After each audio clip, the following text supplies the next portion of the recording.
Hello বন্ধুরা, welcome to my channel. আর তোমরা অনেকেই জানতে চেয়েছিলে যে আমি কি করে এডিটিং করি। তো আমার এডিটিংয়ের লেয়ার সেটিংটা তোমাদেরকে হালকা করে দেখাচ্ছি। অবশ্যই আমি এটা বলে রাখি যে কোনোদিনই কিন্তু একদিনে এডিটিং শেখা যায় না। তো এডিটিংটা করতে করতেই হাতের স্পিডটা চলে আসে, তখন ভালোভাবে নিট অ্যান্ড ক্লিন এডিটিং হয়। তো তোমাদেরকে আমি দেখিয়ে দিচ্ছি, তোমরা ডেইলি এডিটিং করো। মানে এমন হবে না যদি একদিন করলে আরেকদিন করলে না, তাহলে কিন্তু তোমরা শিখতে পারবে না, মানে তোমাদের হাতে সেটা সেট হবে না। তো এডিটিং করতে গেলে ধৈর্যটা সবার প্রথমে রাখতে হবে, ঠিক আছে? তো চলো দেখে নাও যে আমি কি করে লেয়ার সেটিং করি, মানে এডিটিংটা করি এই ভিডিওগুলো যেগুলো আমি শর্টস পোস্ট করি আমার চ্যানেলে। তো চলো দেখে নাও। প্রথমে দেখো ইনশট অ্যাপে চলে যাবে, তারপরে ইনশটে গিয়ে দেখো এই যে ব্ল্যাঙ্ক বলে লেখা জায়গাটা, ওটাকে সিলেক্ট করে নেবে।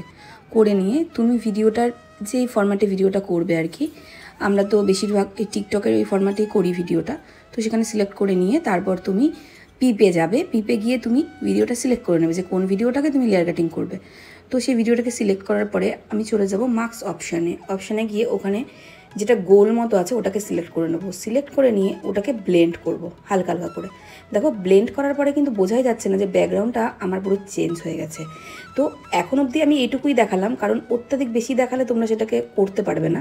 তো এইটুকু করে আগে শেখো, মানে ব্লেন্ড করাটা, যাতে ভিডিওটা মিক্স হয়ে যায়, মানে যাতে মনে না হয় যে জিনিসটাকে তুমি কাট আউট করেছো।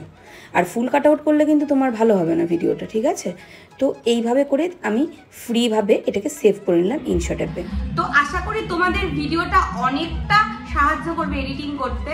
তো যদি তোমাদের কোনো ডাউট থাকে তো অবশ্যই আমাকে ভিডিও নিচে কমেন্ট করো, আমি নিশ্চয়ই তোমাদের ডাউটগুলো ক্লিয়ার করার চেষ্টা করব। তো আজকের ভিডিওটা এই অবধি, টাটা।